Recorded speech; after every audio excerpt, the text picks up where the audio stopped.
We'll now begin the push-up section. Ready? Begin.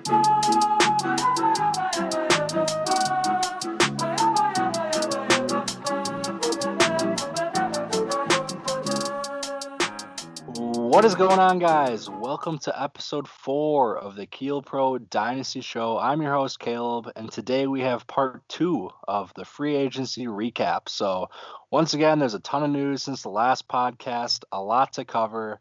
But first, we got to introduce our guest for this week. A Web.com Dynasty champion, Scouts Elite member, tight end streaming god, and spreadsheet extraordinaire. We've got Josh Riehn in the house. What's up? What's up, Caleb? Thanks for having me on. Long-time listener, first-time caller. That's hilarious. I appreciated you having me on. There's been so much going on, and it's going to be nice to go through it with you. Yeah, a lot to go over, and it's great to have you on here. I know you're a big numbers analytics guy as well, so that's nice to have a little input on, but like I said, lots to cover, so let's hop right into it. So this week we've got Hunter Henry, Kenyan Drake, and Will Fuller all joining new teams, but we start today with wide receiver Corey Davis signing a 3-year, $37 million deal with the New York Jets. We talked about him on the last pod with Dan. What do you think of Corey Davis moving over to New York? I really am conflicted with this one. Keeping in mind that the Jets aren't going to be necessarily the Jets of old this coming year. There's going to be presumably a new QB coming in with their second overall pick. So him getting paired with that new guy is somewhat exciting, but it felt like a redundant wide receiver for them to get with Mims being there. I really question what his role is going to be, like, aside from Mims. But because Corey Davis is definitely better suited as that number 2. So if they're going to lean in at him as the number 1 and Mims takes a back seat, like, this could spell trouble for that rookie QB. But I'm interested to see how they're deployed. Yeah, I think I sort of see him as that wide receiver 2 role as well. We'll see if Denzel Mims takes that step up this year. And I'm with you. It sort of just feels like a lateral move, maybe a slight bump in value. Maybe they'll use him more.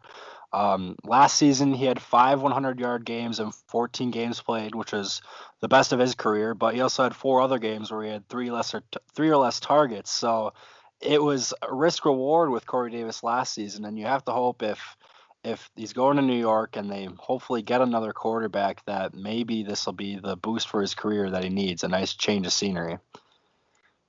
Right. You hope for, like, with the Jets, like, really prioritizing, like, getting more options in that offense, that they'll be at least a little more pass heavy than what the Titans were. So maybe there's more opportunities there for him, but it's really going to depend with Corey Davis, because you never know what you're going to get from him. Yeah, exactly. All right, on to the next one. We have a former Titan. Well, we had a former Titan. Now we have a new Titan, Bud Dupree, 5 years, $85 million. We talked about him on an earlier pod. He had good numbers, but he was only linebacker eligible, and he didn't have that tackle floor to lean on. So now going to Tennessee, I feel like you just got to hope he gets defensive line eligibility. What do you think about this move? Yeah, he really needs that D lineman eligibility, and it's kind of confusing how he doesn't, with, like, TJ essentially playing a similar role to him and not having that same designation. But I'm excited to see him paired up with Harold Landry. Last year, Harold Landry played, like, some ridiculous amount of snaps, like, for an edge defender, like something like 90% of the defensive line stats, and really didn't have any, like, substantial, like, production. But hopefully you get these guys in a rotation and they can, like, kind of aid each other and boost those sack totals. I am excited for, like, the Harold Landry aspect of it. They both kind of seem like complements to each other rather than, like, one's going to dominate the other. Yeah, I was thinking sort of the same thing, and you bring up a good point. He was playing a ton of snaps there, and we didn't really see the production, but they didn't have anyone to really offset him on the other side. So Bud Dupree coming in, Well, Harold Landry, I believe, gets the defensive line eligibility, so possibly Dupree comes in on the other side and gets that. But I think I agree. This is beneficial for Harold Landry. Hopefully, we see a step up when they're not weighing on him so much. And Bud Dupree put up good numbers this past season, so this is a guy that could possibly get a nice little boost going into next season. Next one, we talked about the Saints quarterbacks last time. Jameis Winston, 1 year, $12 million deal. I'd like to see your thoughts on the Saints passing quarterback situations. I've heard some things that it might be a possible timeshare between Taysom Hill and Jameis Winston. What do you think? I've seen that same stuff, but when Drew Brees went down last year, Jameis really only came in initially when Drew Brees went down, but every game since that, it was the Taysom Hill show. So that kind of makes me believe that Taysom's gonna be the guy, and Jameis is more of like a security like plan, Sure. like the best backup available essentially. But man, I would just so much rather Jameis take the wheel, both for just like entertainment value as well as like Jameis is gonna like has shown that he can like produce multiple fantasy viable options in the offense, where Taysom kind of nerfed everybody except Michael Thomas last year. Yeah, Jameis is definitely the exciting option in game and for fantasy. We saw what he's done before. I feel like Taysom's probably the safer bet for them, but I'd rather see Jameis Winston out there at quarterback for the Saints. And how about a former Saint, Trey Hendrickson, defensive lineman, 4 years, $60 million deal with the Cincinnati Bengals. Gets a big payday. And he's an interesting player because he sort of came out of nowhere last season, but he tied Aaron Donald in sacks with 13 and a half on 200 less snaps. So if he gets a big workload this year, he could be in for a big season. What are your thoughts on Trey Hendrickson? Yeah, just an absurd payday for a guy that was kind of like an unknown third round pick just a few years ago. Just his production came out of nowhere, and in Cincinnati, I don't necessarily like hate the situation, but it's definitely not like the same as what's going to be in New Orleans, where you have Cam Jordan on the other side. Granted, they have Sam Hubbard there, and he's a decent player in his own right, but he's not going to draw that same attention that Cam Hayward brings on a daily basis. And they had Carl Lawson leave, so Yep. like it was kind of an interesting exchange there. If it were me, I'd definitely probably prefer the Carl Lawson, who's more of a pass rushing specialist when it comes to like team building. Yeah, I think it'll be interesting what they do with their edge rushers. I mean, they have Hubbard and Hendrickson, and they're sort of. I just don't see them as like elite guys. I think these guys are both average, above average players, and they paid Hendrickson big time. And the thing with Hendrickson, his problem last year was he had 5 games where he scored 3 or less points, and that's because he just wasn't getting the tackle numbers over that stretch with the lesser snap counts than a lot of defensive linemen out there. So that didn't help him. So that's why I'm thinking maybe if he gets the snap boost, it would help, but it's not as a formidable defensive line there in Cincinnati. So I could see more of the same or worse. It's a tough call right now. All right. Ryan Fitzpatrick, 1 year, $10 million deal with the Washington football team. This is interesting. He was solid in Miami, put up decent fantasy points and helped the team a lot. He should be the starter. He might battle with Heineke, who had that miraculous playoff game. But what are your thoughts on Fitzpatrick and maybe helping out Terry McLaurin and now Curtis Samuel? Yeah, this is a really interesting signing. As Ryan Fitzpatrick is kind of like the opposite of what Washington had last year, like with between Alex Smith and God, who knows who else, like the 4 quarterbacks that all started for him last year. But I really like this for Terry McLaurin, and just having that quarterback that just like has that like don't give a fuck factor and whipping it down the field to him. But 2, Terry's like a guy who can consistently separate, and so you don't necessarily need those balls. So I really like this pairing between the two, and it makes me wonder where Washington's going with the QB position in the future. But for now, for Terry McLaurin, like if you liked him before, you got to like a more stable quarterback situation. Yeah, Ryan Fitzpatrick was like the anti-Tua. He did not care. He would just go for it, and it worked more times than not. And I'm excited to bring that sort of mentality to Washington. Yeah, I think good news for McLaurin. Fitzpatrick, he could be last season when he played, he was startable as like a decent QB2. So now in Washington, where they have all these weapons they're putting together, Washington's going to be a fun team to watch next year. And it'll be interesting if they do end up. They got to find their quarterback of the future. So I'm not sure if they'll be able to get him this year without trading up, but maybe possibly a Mac Jones falls to them. We'll have to wait and see. But yeah, Fitzpatrick definitely boosting Washington's offensive players there. Next up, Hunter Henry. So 3-year deal to New England, and this pretty much goes back against everything me and Dan said about Jonnu Smith. The free Jonnu Smith. They bring in Hunter Henry. Couldn't have seen this coming. Yeah, the Patriots are going crazy right now, and now all of a sudden there's a lot of mouths to feed, and Cam wasn't. I mean, last season he had under 20 attempts in almost half his games. That'll probably change now with the way they're shifting the offense. But what do you think about Hunter Henry to New England and how that affects his and Jonnu Smith's value?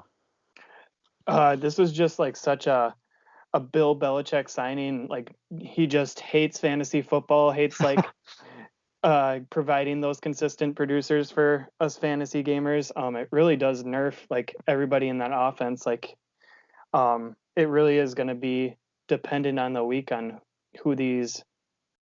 who pops off for them, like in their game plan. It is interesting in that you have that Gronk and Hernandez like archetypes between the two, and it like also like showing like how much Bill wants this to happen. Like it's similar to what they drafted last year in Asiati and Keen. Like those two were also in that same kind of one being a smaller utility tight end with like the big tight end in Keen. But with Cam's history, like when he had his MVP season, like you had these small players on the outside and Cam was just feeding Olsen underneath. So yeah, that gives me hope that there's some utility to either of these two guys. It's just going to be a headache. Figuring out which one week to week. Yeah, I'm glad you brought that up, Cam. He fed Olsen all those years. He had a ton of good season under him. But like we said, now we have these two tight ends here, and I think it's going to be probably a week-to-week thing where one guy might have a big game, score touchdowns, and the other guy doesn't get the whole slice of the pie. So, yeah, tough for Jonnu and Hunter Henry owners. It's what Bill Belichick did to you. Sorry. But yeah. On to the next one. Leonard Williams, we talked about this guy getting franchise tagged a week or two ago, and now the Giants are giving a 3-year, $63 million extension.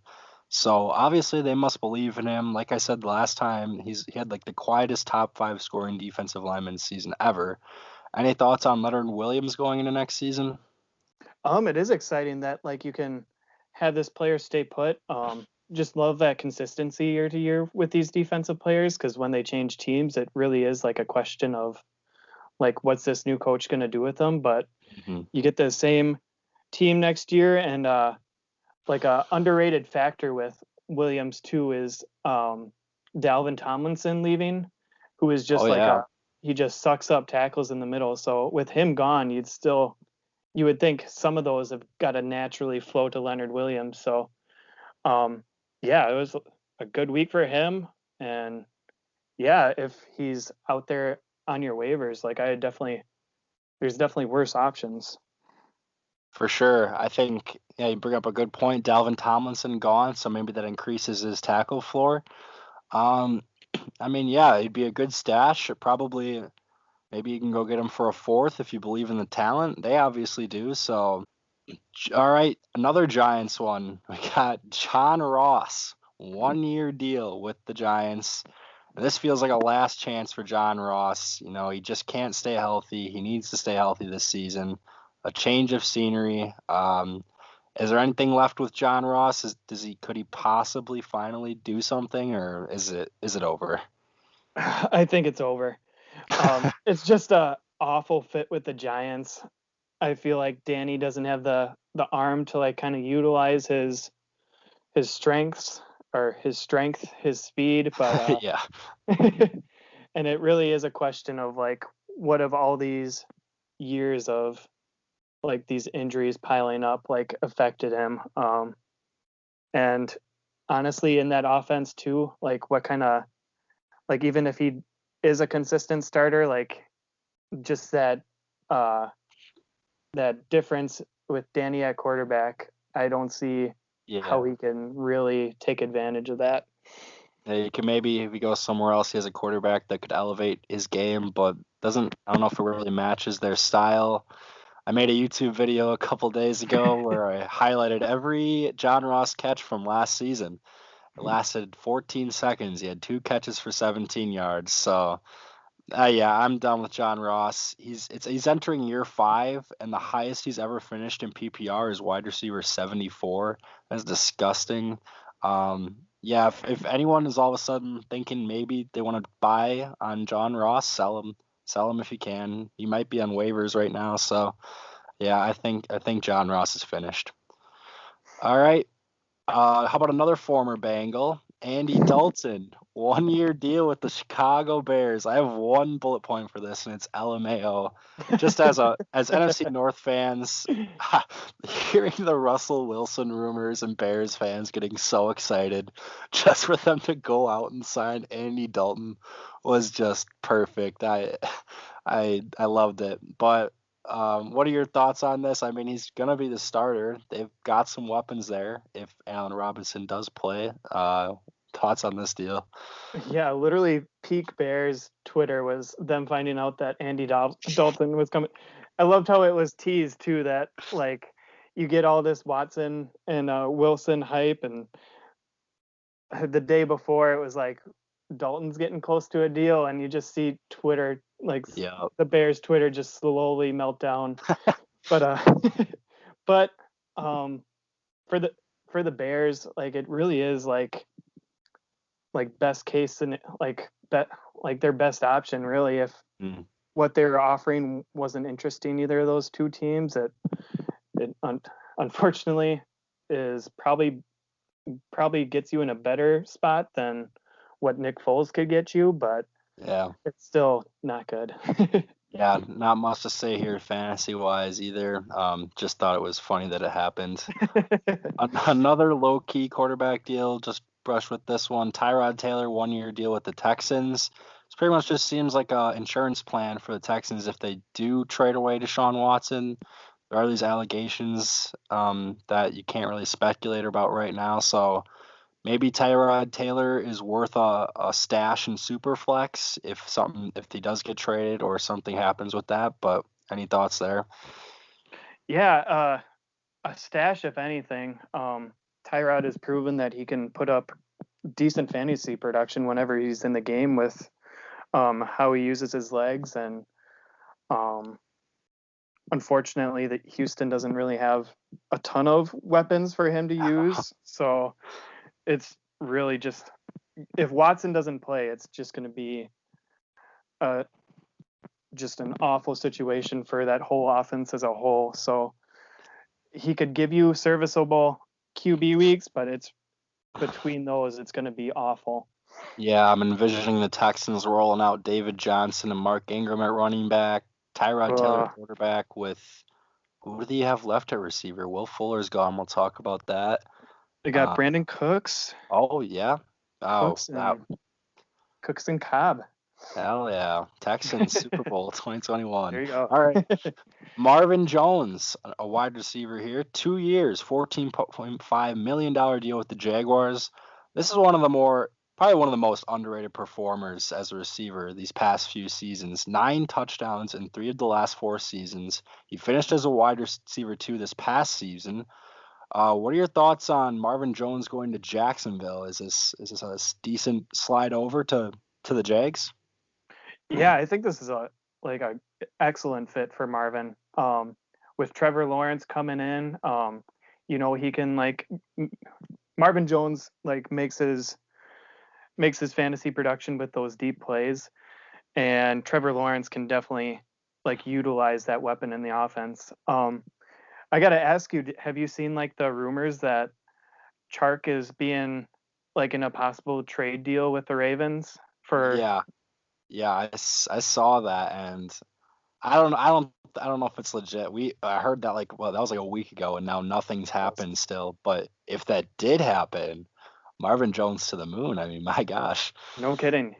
And that Marvin Jones is in that same realm of Chark, so Yeah. it really got me questioning, at least, is this more than what it was led to believe a few weeks ago? Or Yeah, it's tough to say. I think if he doesn't leave, he'll still slot in really nicely. Keelan Cole left, he went to the Jets, and I think it'd be a nice 3 wide receiver group there with Chark, Marvin Jones, and Laviska Shenault. And you add Trevor Lawrence to the equation, James Robinson in the backfield. That's a nice little offense right there. Yeah, definitely.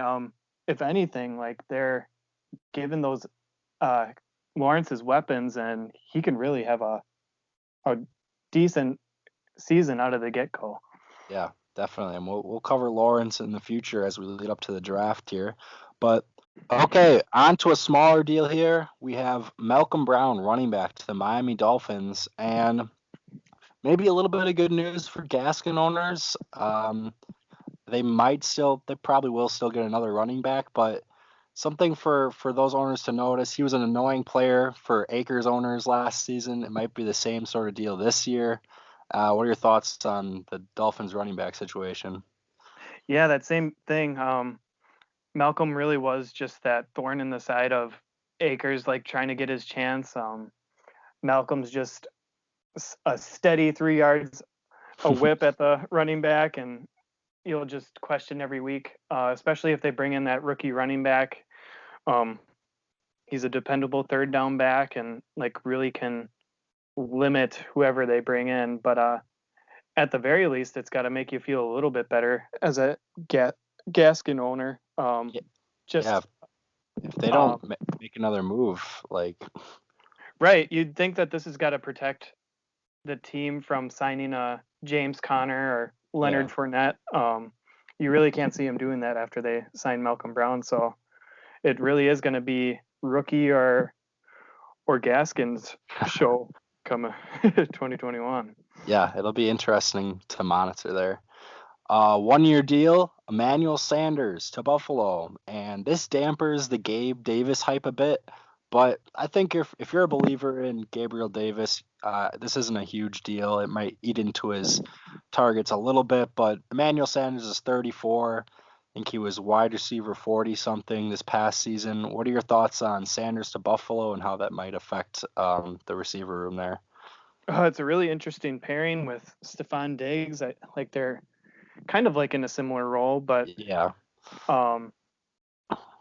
Sanders has had his bout with injuries, and unfortunately, I think it is going to be a year away for Davis. I don't see how they kind of split the time between those two. I think it's really going to be his job to have, unless he does get banged up during the season.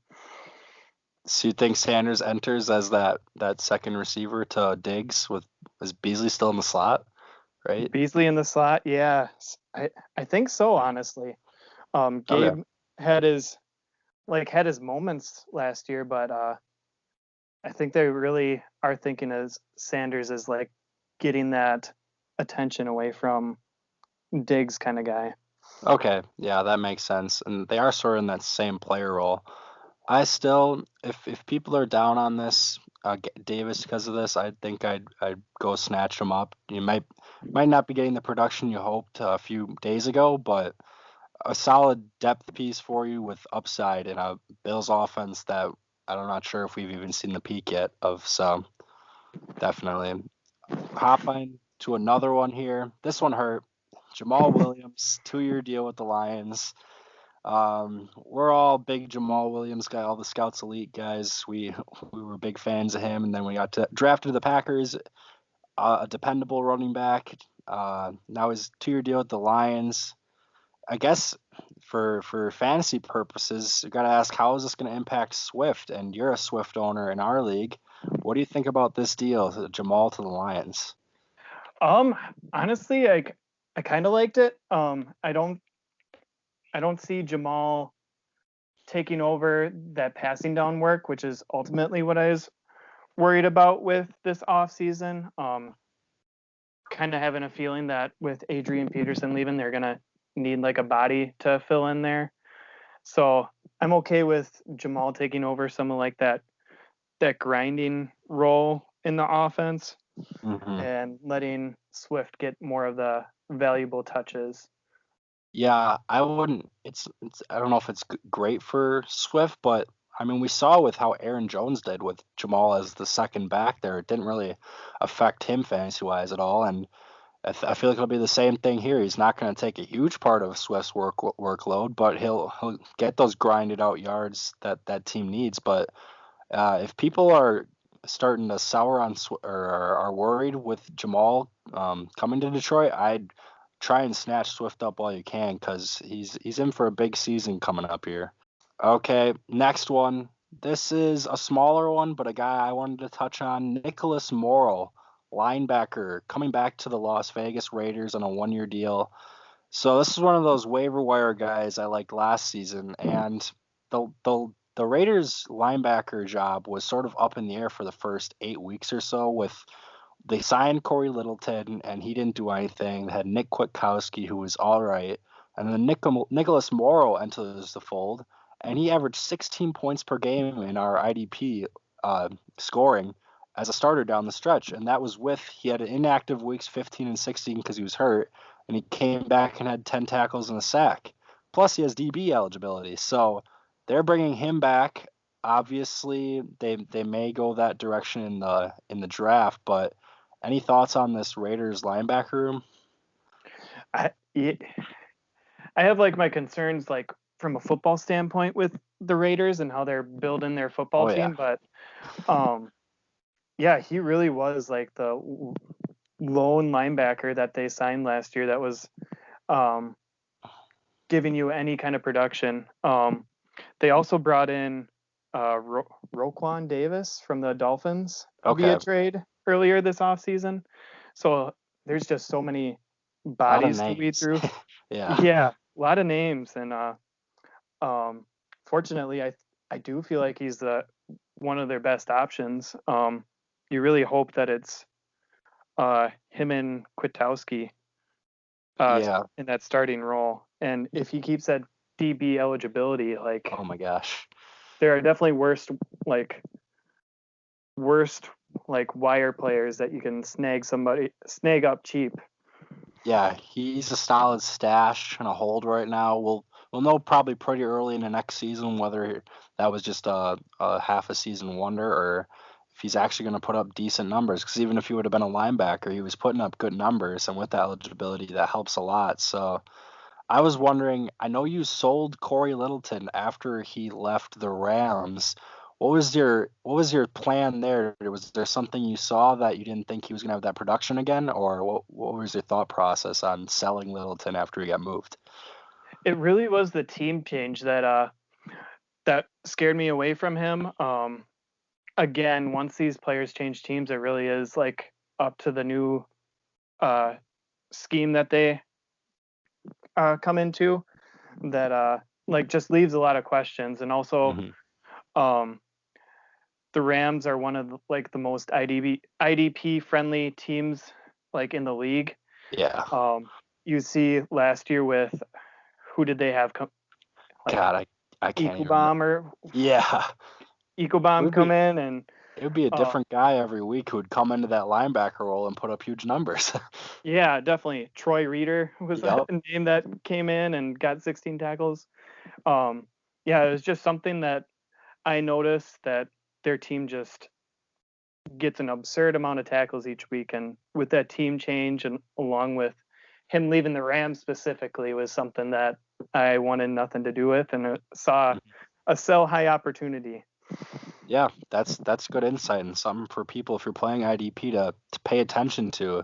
Changes on defense can really affect player value and what they put out, and it's hard to know exactly what you're getting into with one of those players. So if you want to get out on a guy that you're not sure on the talent on, like maybe a Littleton, it's a good move and it worked out for you. So Yeah, definitely.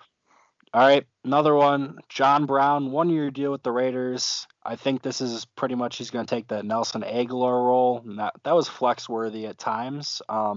Any thoughts with John Brown on the Raiders? Um, the only thing that I could think of is like how bad of a fit it is, like between him and Ruggs being those deep threats and the Oh yeah, Raiders true. giving away all of their offensive linemen. Like it really like just doesn't. It's going to be tough to throw deep when you have nobody protecting Carr. Also, um, to me, it just signals more that Waller is going to be the focal point of that Oh my offense gosh, again. yeah, yeah, I agree. John Brown probably not up on your fantasy radar that much. He'll probably get hurt, and we'll talk about what the Raiders are doing a little later with the deal they made. But yeah, they're not in a great place right now. So okay, a tight end in Tennessee. He's coming back. Anthony Ferchser, 1 year deal. This could be a good thing for Ferkser's value. The Jonnu left. Corey Davis left. They don't really have any other receivers besides AJ Brown. Could we see a solid season out of Anthony Ferkser in a tight end landscape that's pretty not good at all? Right. Yeah, he is definitely going to be somebody that uh, you're going to want to pick up. He was decently productive whenever Jonnu was out last year. Had a handful of high target games, like a 10 target week, 9 target week, and um, really is probably their second best receiving option this year. He's still decently young too, so um, if they give him a chance, hopefully there's no one coming in the draft that like takes like snaps away from him. But I feel like he's going to be the established guy at the tight end position. Yeah, and with where, like I said, with where the tight end landscape is at, a guy with that kind of possible target upside is a guy you should be looking at acquiring. I mean, I don't know if I'd be paying a whole lot for him, but if he's available, you got to take your shots with these tight ends, and this is a guy who could be the main tight end in Tennessee. So, okay, Carl Lawson, we talked about the Bengals defensive lineman earlier. He leaves and signs a 3 year deal with the Jets.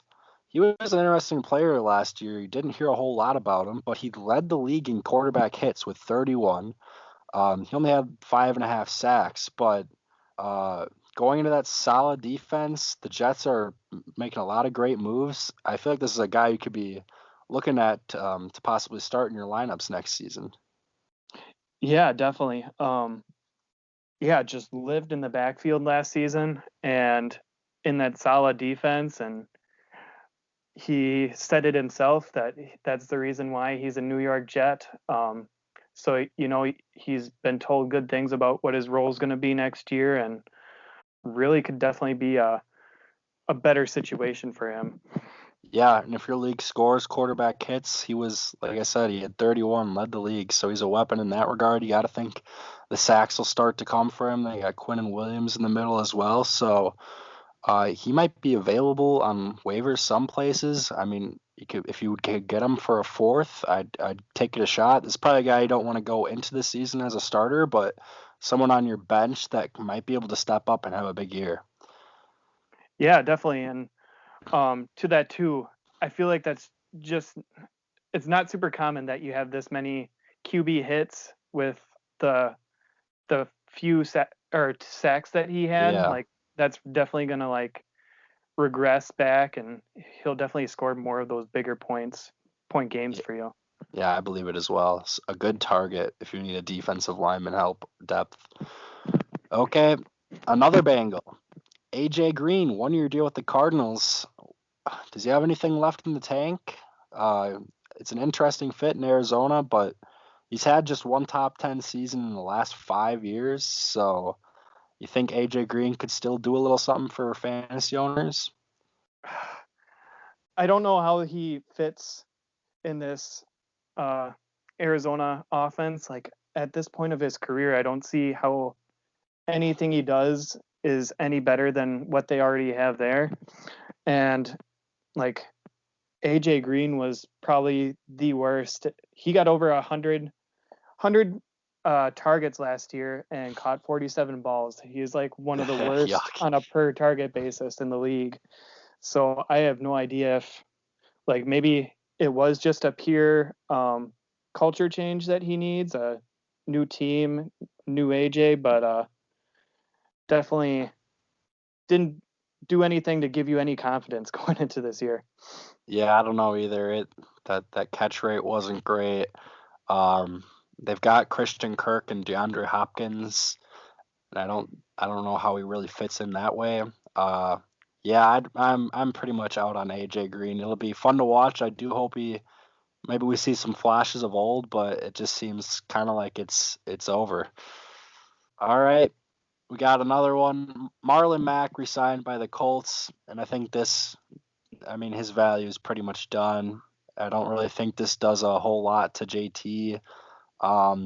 Maybe it hurts Nyheim Hines, who had some solid games this year, but I don't know. I think Marlon Mack's value is pretty well diminished. What do you think?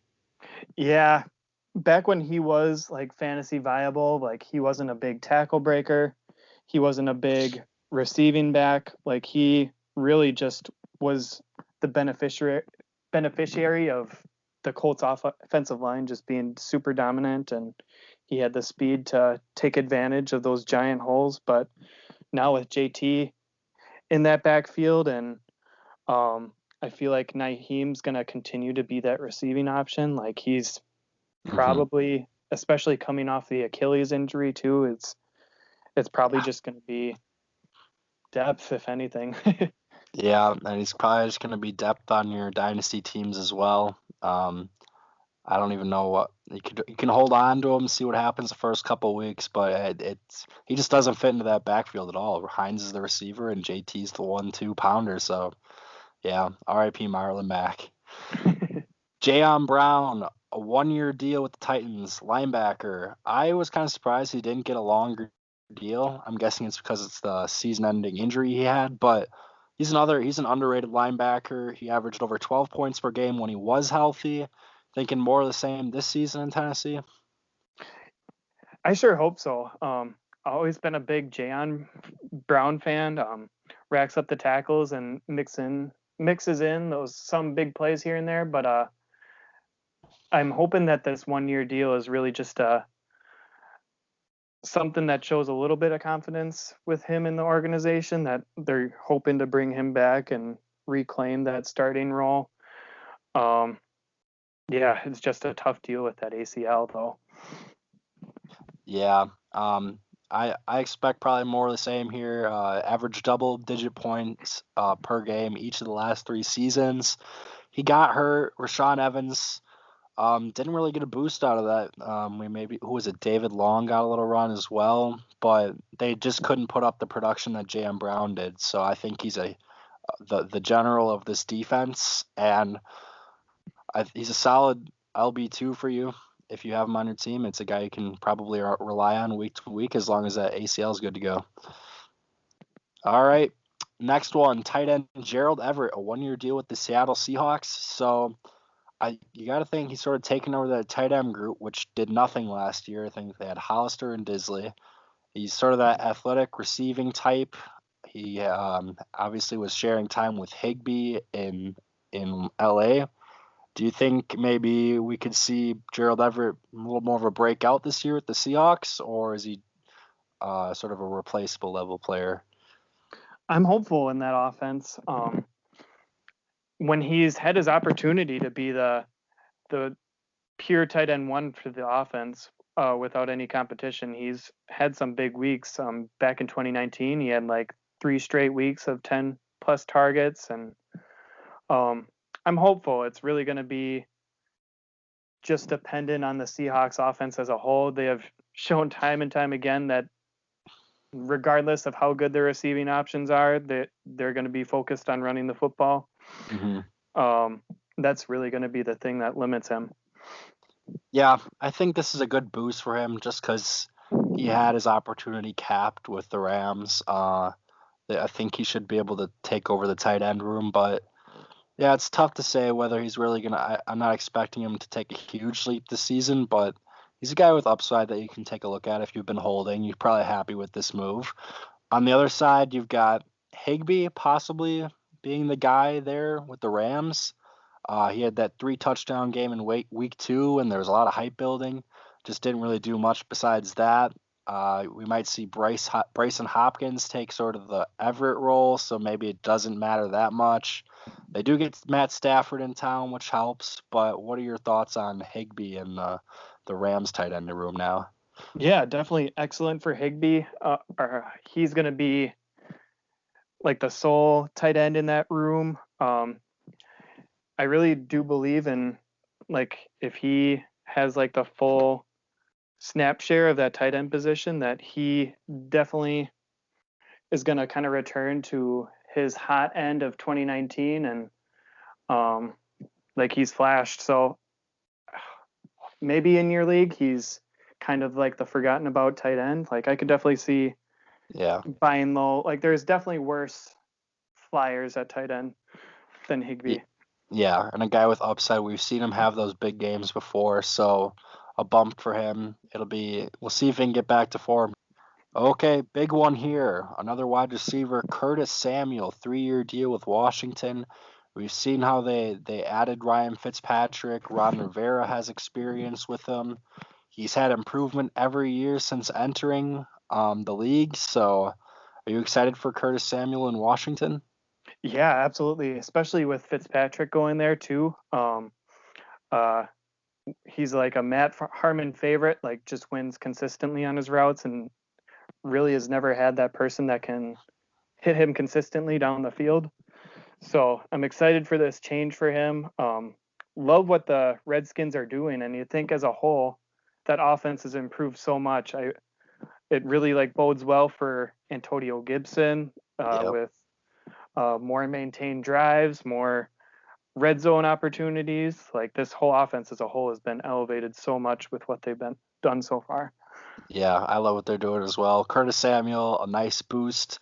We'll see how they utilize him in different ways, and I agree that even with Fitzpatrick coming there, it's opening up more opportunities for McLaurin and Gibson. So, yeah, good spot for him. Okay, next one, Hassan Reddick, defensive lineman, edge rusher, 1-year deal with the Carolina Panthers. He was sort of an underrated guy as well. He had 12 and a half sacks and 6 forced fumbles this season. Had to sort of take over the Chandler Jones role after he got hurt. That is buoyed a bit by a 5 sack, 3 forced fumble performance against the Giants, which was just a crazy game. But he has the Matt Rule connection from back in college. Got to think he'll know how to utilize him. They have Brian Burns there, who's probably a rock on one side of the line. Is this going to affect? And I looked it up. It's God, I have Utor Gross Matos. Does that affect his value at all on that side, or what do you think of this signing? It really does. I think this is a big concern for Gross Matos.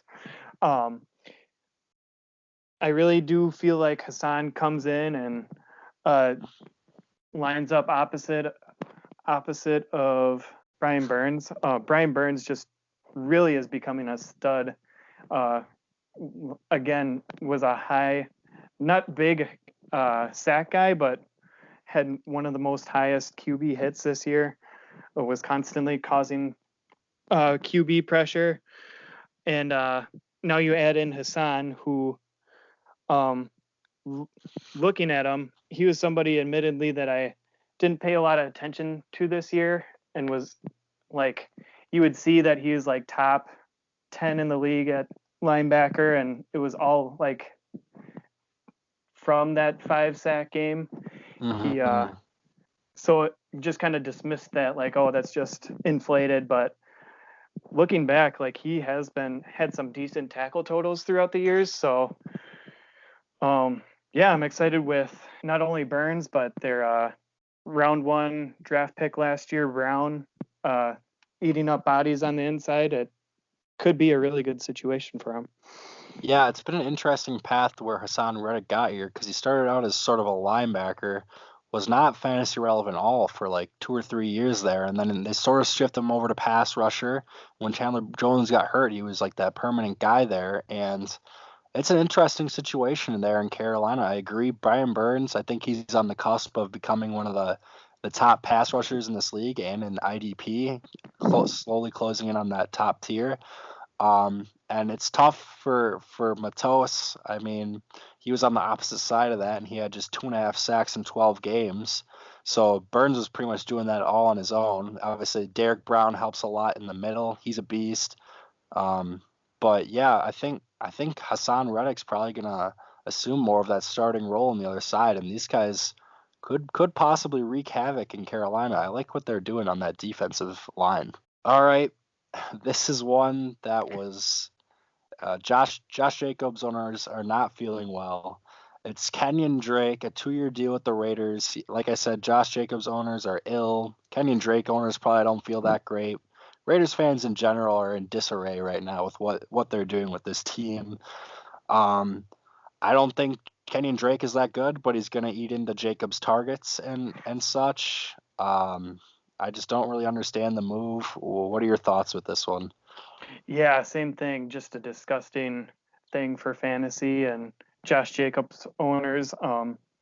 This not alone is it just like going to eat into his opportunity. It feels so much like a John Gruden sighting where he saw something in Drake and wants to like feature this guy in his offense for whatever reason. Mm-hmm. And yeah, not only that, they re-signed Theo Reddick. So like just Josh Jacobs owners for so long have been hoping for that target share to increase. Mm-hmm. And unfortunate with these two, like it's not going to get any better. No, it's not going to get better. And they've lost guys on the offensive line, so you got to think this offensive line is going to be worse this season. So when Josh Jacobs is running the ball, it's going to be harder for him. All around, just a tough scenario for everyone involved with that one.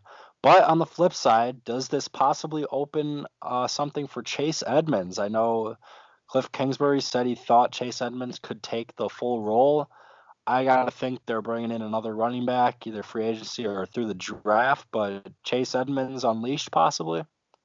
Yeah, I'm with you too. I don't see a scenario where they go into the season with Chase as their lead back. I know Cliff recently had said that Chase Edmonds can be a RB1, but that's the same Cliff that went out and declared Josh Rosen as their QB1 for the season. Yeah. So the second he said that, it just kind of made you wonder if like it's not gonna happen. There's so many, the top tier running backs really do fit well with that offense as like being guys that do well in space. So yeah, it really, as a Chase owner, I hope I'm wrong and he's like the focal point of that offense, but I'm trying to temper expectations. Yeah, are you holding him right now, or do you think this is? I mean, for some people, this might be a nice sell opportunity because people think he's getting that bell cow role. He's on the block for sure. Yeah. It really does take that one person that believes in the talent. But for me, over the years, like holding him for this long, like you've seen the flashes, and he'll have like those big boom weeks.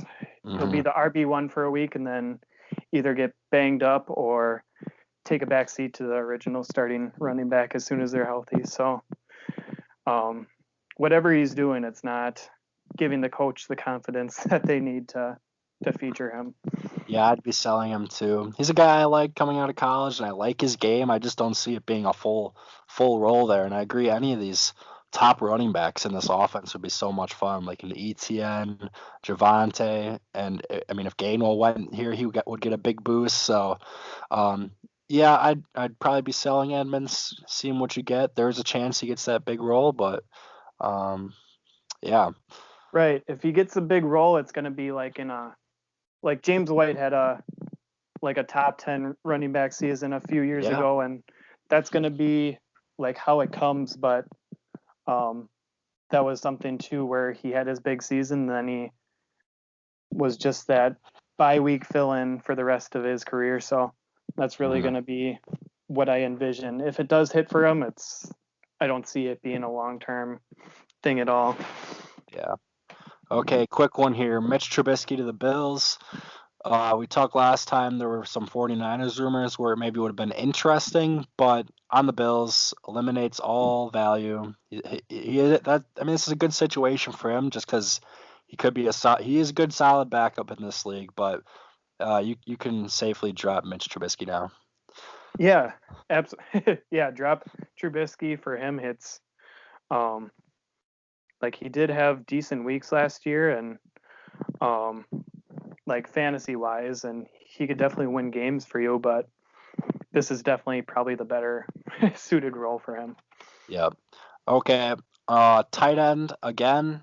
Jared Cook to the Chargers. So I thought Cook was finished. I thought he was sort of a thing of the Saints offense, but this is a nice offense to be in, and I hope he didn't buy Parham while the hype was very high because Jared Cook is now here. So obviously not a great player, but he still scored double-digit points in over half of his games this past season. So he's not a glamorous guy, but he could probably still be a fill-in tight end for you at weeks.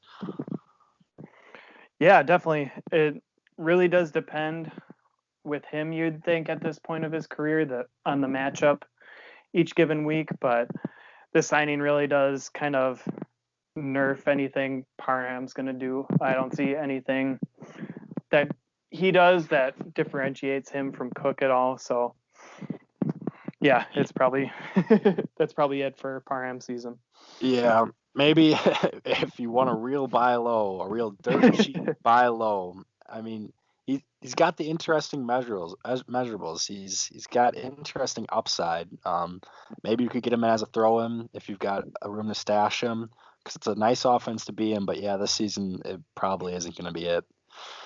Okay, last signing and one of the big names off the board, Will Fuller, 1-year deal with the Miami Dolphins, and I'm not sure how I feel about this one. If Tua's the quarterback, that's a little scary because he refused to throw the ball deep last season, and that's kind of where Will Fuller eats people up. What do you think of Will Fuller in Miami? The same thing, that him and Tua just don't seem to mesh, in my opinion. Hopefully, like regardless, he's going to be that wide receiver 1, which is like decent, but yeah, you got to hope for a year 2 progression from Tua to kind of hope that he repeated what he did last year. Last year, Will Fuller was playing out of his mind, and yeah, it's going to be tough. It's really the first time that we've like seen that consistently in a season for like an extended period. So for him to continue that again, I feel like it's going to be more of the same what we have seen prior to this season with Will Fuller. Yeah, it was tough because we finally got to see a healthy Will Fuller, and it was great.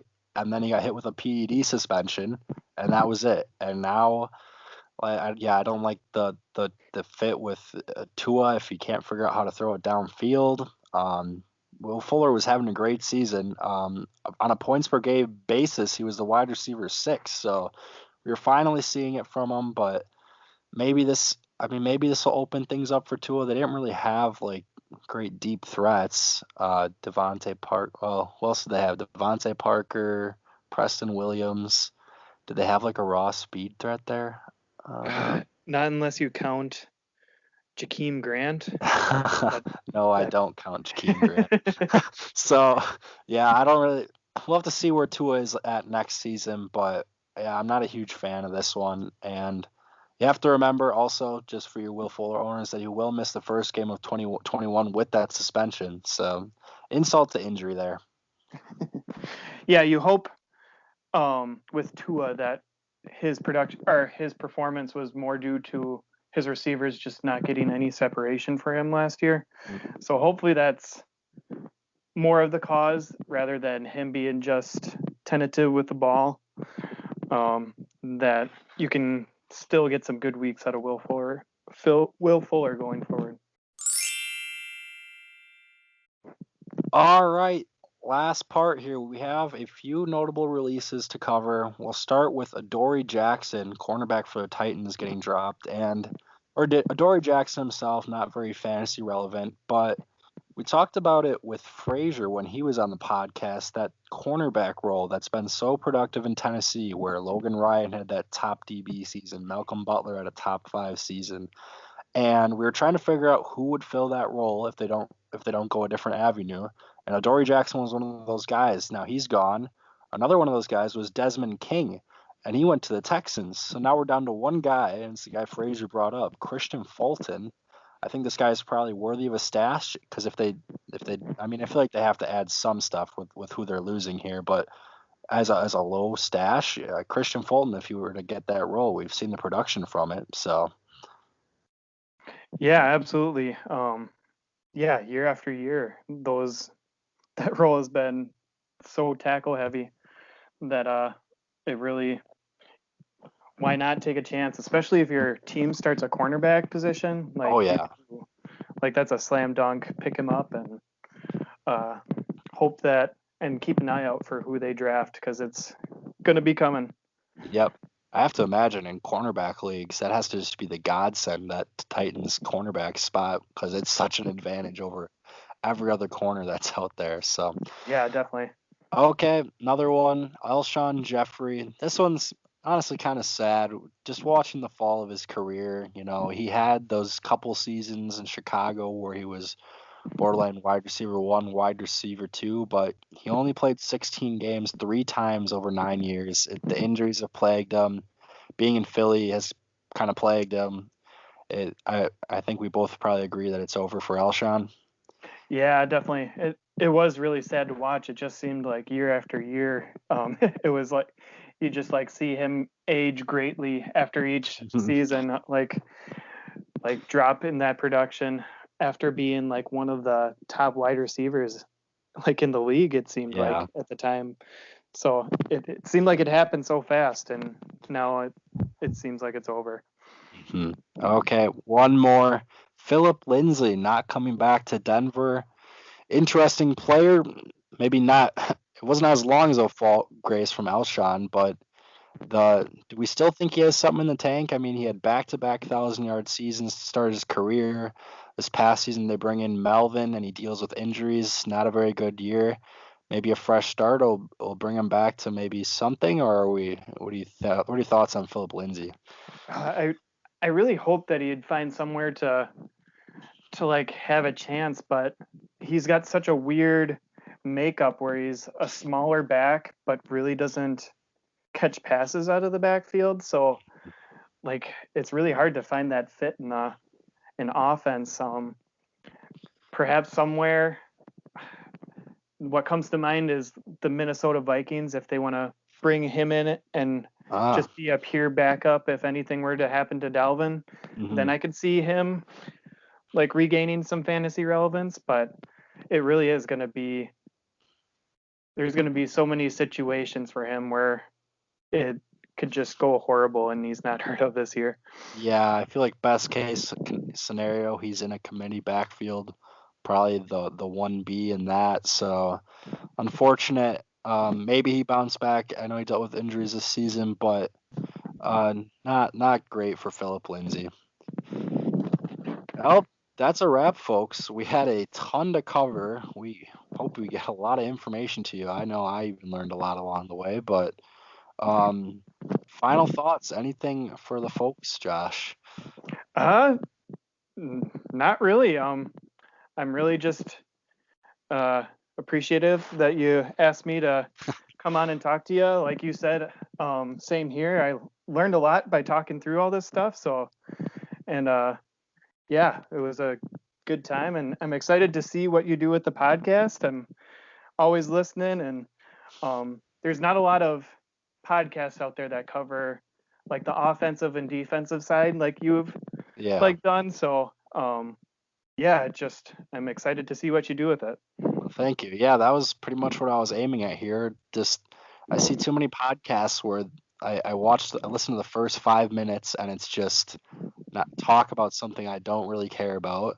And there's not a lot of podcasts that cover IDP, or if they do, it's just solely IDP. So this felt like a nice mix of a lane that I haven't really seen taken, and I hope we can grow through this. I'm excited to get to draft season. It's right around the corner.